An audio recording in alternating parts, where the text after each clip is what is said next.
ವಿಭಾಗಕ್ಕೆ ಸಂಬಂಧಪಟ್ಟಂಗೆ 10,471 ಅರ್ಜಿಗಳು ಬಾಕಿ ಇದೆ. ಬೆಳಗಾವಿ ಜಿಲ್ಲೆಯಲ್ಲಿ 3,184 ಅರ್ಜಿಗಳು ಪೆಂಡಿಂಗ್ ಇದ್ದರೆ, ಬಾಗಲಕೋಟೆಯಲ್ಲಿ 1,864, ವಿಜಯಪುರದಲ್ಲಿ 1,828. ಇಡೀ ರಾಜ್ಯಕ್ಕೆ ಇದು 5ನೇ ಸ್ಥಾನದಲ್ಲಿದೆ ದ್ವಿತೀಯ ಮೇಲ್ಮನವಿ ಅರ್ಜಿಗಳು ಇದಕ್ಕೆ ವಿಜಯಪುರ.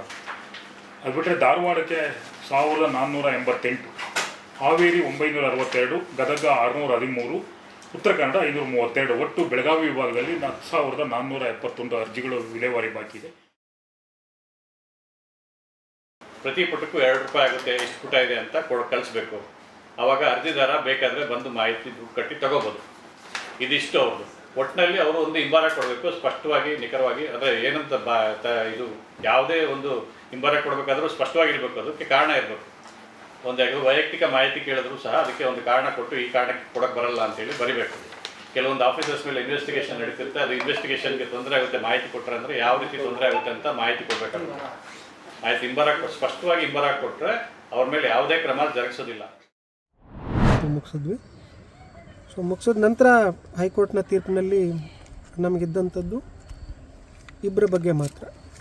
ಒಂದು ಅಭ್ಯರ್ಥಿ ಅಂದರೆ ಅಲ್ಲಿ ಪೆಟಿಷನರ್ ಅಂತ ಏನು ಕರಿತೀವಿ, ಮೇಲ್ಮನವಿದಾರರು ಜೀವರಾಜ್ ಅವರು, ಹಾಗೂ 1ನೇ ಎದುರುದಾರರು TD ರಾಜೇಗೌಡ ಅವರು. ಇವರಿಬ್ಬರ ವೋಟ್ನಲ್ಲಿ ಏನಾದರೂ ವ್ಯತ್ಯಾಸ ಇದ್ದರೆ ಅದನ್ನು ಚುನಾವಣಾ ಆಯೋಗಕ್ಕೆ ಸಲ್ಲಿಸುವಂಥದ್ದು.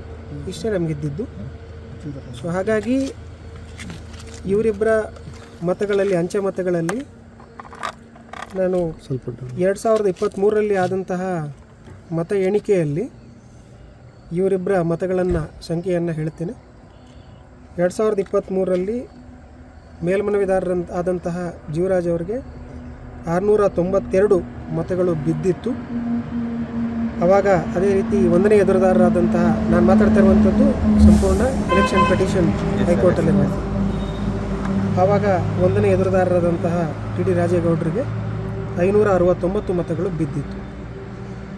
ಈಗ ಹೈಕೋರ್ಟ್ನ ತೀರ್ಪಿನ ಪ್ರಕಾರ ನಾವು ಮರುಪರಿಶೀಲನೆ ಮತ್ತು ಮರು ಎಣಿಕೆ ಮಾಡಿದ್ದೇವೆ. ಅದರಂತೆ ರಿವೆರಿಫಿಕೇಷನ್ ರೀಕೌಂಟಿಂಗ್ ನಂತರ ಮೇಲ್ಮನೆದಾರರಿಗೆ 690 ಮಾನ್ಯ ಮತಗಳು ಚಲಾವಣೆ ಆಗಿದೆ. ಅದೇ ರೀತಿ 1ನೇ ಎದುರುದಾರರಿಗೆ ಅಂದರೆ TD ರಾಜೇಗೌಡರಿಗೆ 314 ಮತಗಳು ಚಲಾವಣೆ ಆಗಿದೆ. ಈಗ ಹೈಕೋರ್ಟ್ನ ತೀರ್ಪಿನಲ್ಲಿ ಅವರ ಮತಗಳಲ್ಲಿ ಆಗಿರ್ತಕ್ಕಂಥ ವ್ಯತ್ಯಾಸದ ಬಗ್ಗೆ ಕೇಳಿದ್ದಾರೆ. ಮೇಲ್ಮನವಿದಾರರು ಅಂದರೆ DN ಜೀವರಾಜ್ ಅವರ ಮತಗಳ ಸಂಖ್ಯೆಯಲ್ಲಿ 2 ಕಡಿಮೆ ಆಗಿದೆ. 692 ಇದ್ದಿದ್ದು 690 ಆಗಿದೆ. 1ನೇ ಎದುರುದಾರರಾದಂತಹ TD ರಾಜೇಗೌಡರಿಗೆ ಹಿಂದೆ 569 ಇತ್ತು, ಈಗ 314 ಆಗಿದೆ. ಅಂದರೆ ವ್ಯತ್ಯಾಸ 255. ನಮಗೆ ಹೈಕೋರ್ಟ್ನಿಂದ ನಿರ್ದೇಶನ ಇದ್ದಿದ್ದು ಇಷ್ಟೇ. ಅದರ ಪ್ರಕಾರ ನಾವು ರಿವೆರಿಫಿಕೇಷನ್ ರೀಕೌಂಟಿಂಗನ್ನು ಮಾಡಿ ಈಗ ತಾನೇ ಸ್ಟ್ರಾಂಗ್ ರೂಮನ್ನು ಸೀಲ್ ಮಾಡಿ ಬಂದಿದ್ದೆ.